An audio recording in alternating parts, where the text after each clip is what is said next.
Fala galera, mais uma aula de sistema genital feminino, agora pela nossa aula 2. Na última aula a gente falou dos ovários e algumas estruturas anatômicas dele, né? E a sua relação com os hormônios, tranquilo? Bom, nessa aula nós vamos passar pelas trompas de Falópio, né? Que são as tubas uterinas, e pelo útero propriamente dito, beleza? Bom, de início já vou pedir para vocês deixarem o seu like e se inscreverem no canal, tranquilo? Então, vamos lá.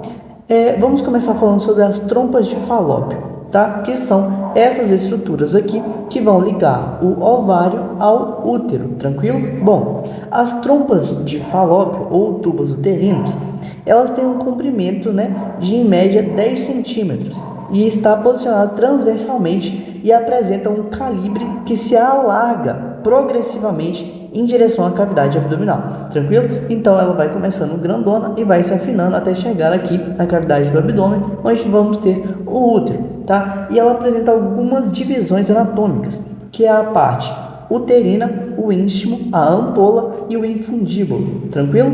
Então são essas as partes que nós temos que entender das trompas de Falópio, que eu vou mostrar nessa imagem aqui agora. Olha aqui, nós temos na parte uterina, nós temos o segmento intramural, tá? Que é esse segmento aqui. Nós temos o ístimo, tá? Que é a parte mais estreita e mais próxima ao útero, mais fora dele, tá? Nós temos a parte da ampola, que é essa maior de todas aqui, que é uma região larga e onde ocorre a maioria das fecundações e fertilizações dos ovócitos, tá? Na parte da ampola. E nós temos aqui o infundíbulo. O infundíbulo é a parte mais distal e tem o formato de funil. E ele se abre na cavidade perional, tá? Através do ósteo abdominal e possui fibras que capturam o ovócito. Então nós temos aqui, ó, tá vendo? Olha só as fibras que vão capturar os ovócitos aqui dentro, tranquilo? Então essa é a apresentação das trompas de Falópio que vocês precisavam saber, beleza? Vamos continuar agora e vamos dar início ao nosso estudo do útero propriamente dito. O útero é essa estrutura aqui que está no centro do sistema genital feminino, beleza? Aqui nós temos os ovários e as trompas e nós vamos entender algumas particularidades do útero agora. Bom, aqui nessa nós temos uma visão com um corte medial, né? Para a gente ver o útero sendo aqui representado. Aqui nós vamos ter o reto e aqui a bexiga urinária e aqui a vulva feminina, tranquilo?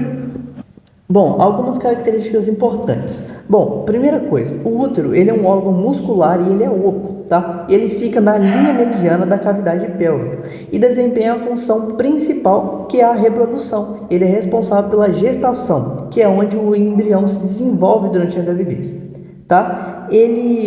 A posição do útero é entre a bexiga e entre o reto, que eu falei, né, para vocês já, e eles apresentam uma proteção a sustentação dos órgãos internos, tá? Esses dois aqui, ó, vão produzir uma proteção para ele, tá? E ele permite também a expansão do útero. Bom, como a bexiga é um órgão retrátil, ele permite a expansão do útero, e o útero também, por ser um órgão oco e muscular, vai permitir que ele se expanda aqui durante o desenvolvimento do embrião, né, até formar o bebê completo. Agora vamos falar sobre o formato do útero. Ele possui um formato periforme, ou seja, se assemelha a uma pera, tá? Ele é ligeiramente achatado e ele tem duas faces, a face anterior e a face posterior. A face anterior está em contato com a bexiga e a face posterior está em contato com o reto, tá? E para permitir essa expansão que eu falei, o útero tem algumas escavações. Aqui só para mostrar para vocês, ó, a bexiga urinária, tá? E nós temos a escavação retrouterina do fundo do saco de Douglas. Não, engraçado. Bom, enfim, essa escavação aqui permite a expansão do útero, tá? E tem uma outra escavação, que é uma escavação que não dá para ver nessa imagem, mas é uma fecundação posterior, que é em relação ao reto, tá? E vai permitir que a expansão do útero durante a gestação, tranquilo? Agora nós vamos falar sobre a estrutura do colo do útero, beleza? Nós temos aqui um corte, né, para a gente ver por dentro do útero mesmo. Bom, nós temos o corpo do útero, tá? Corpo do útero bem aqui. Em 2, nós temos o colo do útero, que é toda essa região. E em 3, nós temos o fundo do útero, beleza? Então, corpo, colo e fundo. Agora, em 4, bem aqui, nós temos o ístimo do útero. Em 5, nós vamos ter a porção vaginal do útero. Em 6, nós vamos ter a porção supravaginal. Em 7, nós temos o canal do colo do útero. Em 8, nós temos as pregas palmadas, beleza? E aqui nós temos a vagina, né? A entrada para a vagina mesmo, a entrada da vagina mesmo.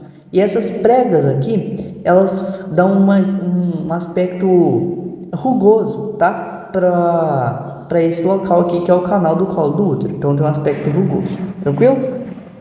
Essas pregas palmadas, elas ajudam a regular a passagem de fluidos e, durante a gestação, podem facilitar a passagem do muco cervical. Tranquilo? Então, elas também têm essas funções durante a gestação.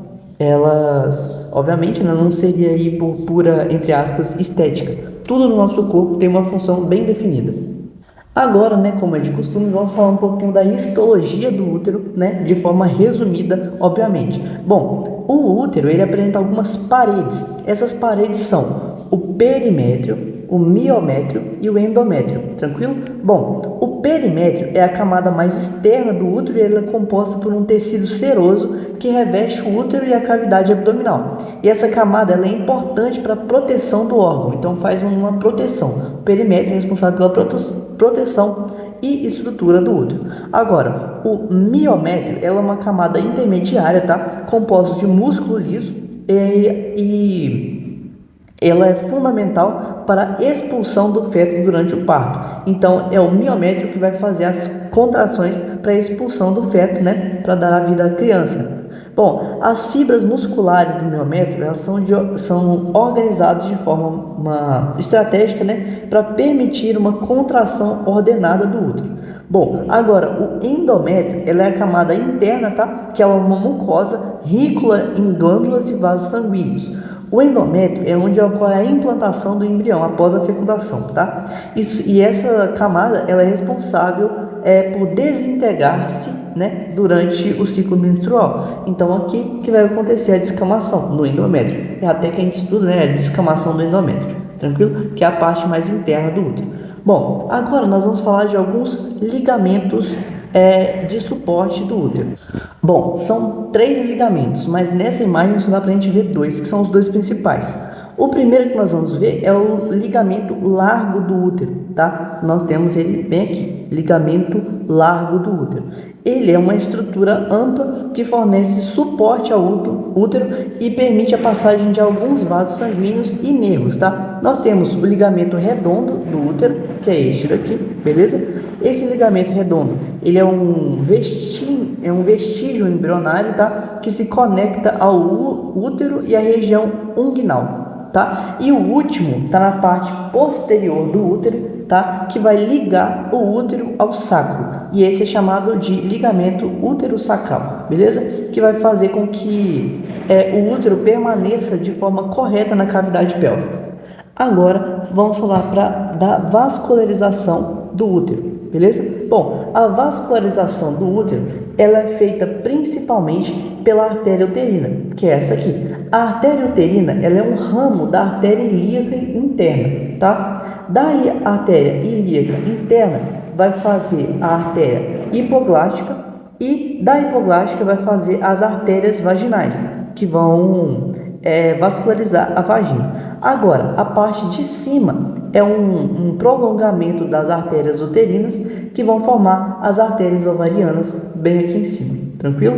Então, aqui ó, nós temos a anastomose útera ovariana, inclusive, tranquilo? Bom, então é isso, tá? Espero que você tenha gostado dessa aula. Se essa aula te ajudou, você deixe seu like e se inscreva aí. Então, essa foi nossa aula 2 e, por último, agora nós vamos ter a nossa aula 3, finalizando o sistema genital feminino, tranquilo? E depois disso, nós vamos ter uma série de aulas sobre o sistema genital masculino, fechou? Então, beleza?